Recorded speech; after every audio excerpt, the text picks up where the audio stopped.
example F is our last exponential equation that we're going to look at. And it is the most difficult because if you notice, you've got, well, let me rewrite it. You've got 8 raised to the 3x plus 1 power is equal to 5 to the x power, okay? You've got 2 exponential pieces. Luckily, they're isolated, okay? Over here, the base is 8. The exponent is 3x plus 1. On the right, the base is 5, and the exponent is x. Why this one is a little more difficult than the others is because you've got an x on both sides of the equation, okay? Both of the exponents contain an x. So that's what makes this a little more difficult, okay? All right, so how you want to approach this, to use the logarithms, you are going to have to, isolate each exponential piece because, like I said, each one is a base and an exponent in its own right. Luckily, they are already isolated on both sides of the equation. Okay, I've got a base and an exponent equal to a base and an exponent. So they are both isolated on either side of the equal sign. So you can go ahead and apply the logarithms here. Okay, again, you can't make the bases the same on both sides of the equal sign. Okay, this is base 8, this is base 5. There's no way you can write 5 as a power of 8, nor can you write 8 as a power of 5. It's just not going to work. Okay, so since our guys are already isolated, we can go ahead and apply the logarithm. Okay, again, you can use log or natural log here. For kicks, I'll go ahead and use log because I've been using ln a lot. Okay, so I'm going to take the log of the left side. Okay, whatever I do to the left, I've got to do to the right. Okay, so on both sides, I've got the logarithm of something to a power. Okay, so on both sides, the power can come down in front. Okay, on the left, the 3x plus 1 is a package deal, so it's going to have to come down in parentheses. Okay, that whole thing will be multiplied by the quantity log of 8, which is just some decimal. Okay, on the right, the x will come down. We will have x times the log of 5. Log of 5 is just some decimal.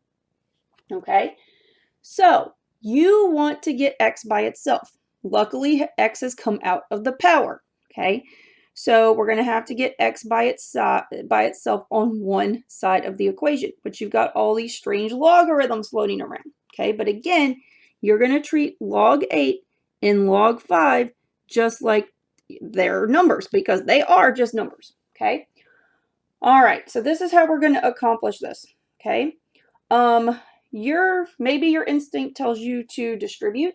Okay, and that is actually a really good thing to do. Log of 8 is just a number, so we're going to distribute it here. Okay, so we're going to get, I'll put it first, log of 8 times 3x plus 1 times log 8. Okay, that's what happens if you distribute on the left side. And then on the right, we still have equals x times log of 5. Okay, so let's see here. I am going to identify at this point who has an x and who does not have an x. Okay, so this piece has an x. This piece does not. This piece has an x.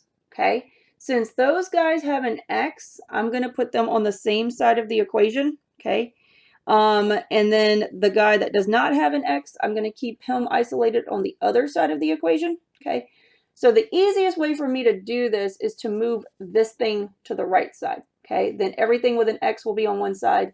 This guy does not have an x, so we'll just leave it by itself on one side. Okay, all right, so this is log of 8 times 3x. It is positive.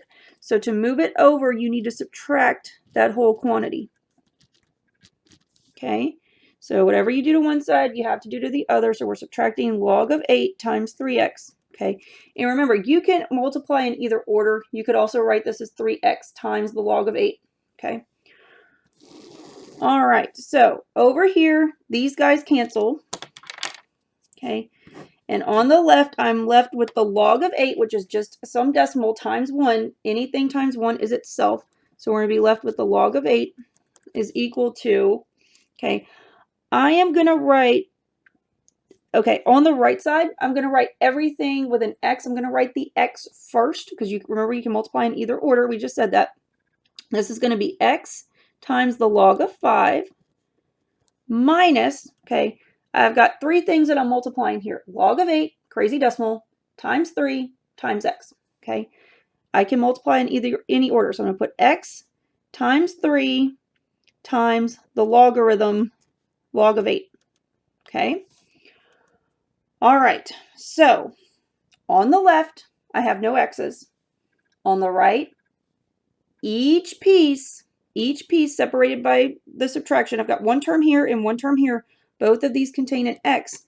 So you can factor out an x, okay? This has an x, this has an x, okay? So the left side will stay the same. On the right, we're going to factor out an x and write what's left.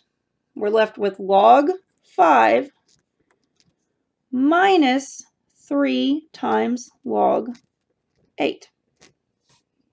Okay. All right. This nasty looking thing in parentheses is just a number. Okay. So if you want to solve for x, you need to divide both sides by this number. Okay. So you're going to divide both sides by this long quantity. Whatever you do to one side, you have to do to the other.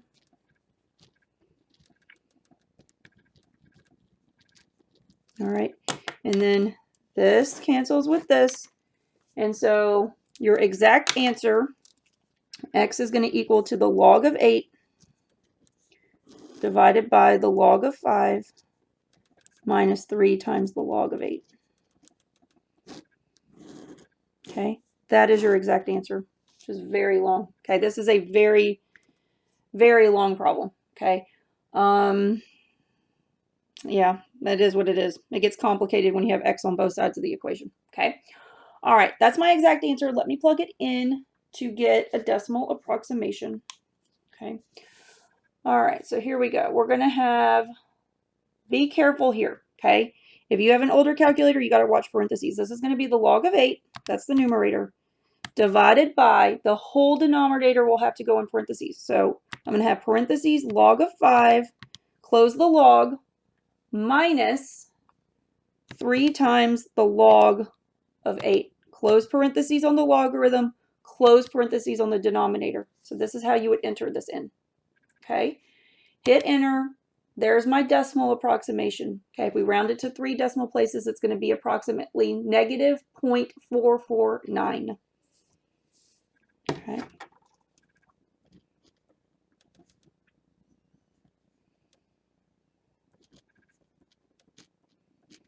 So there's your approximation. Okay.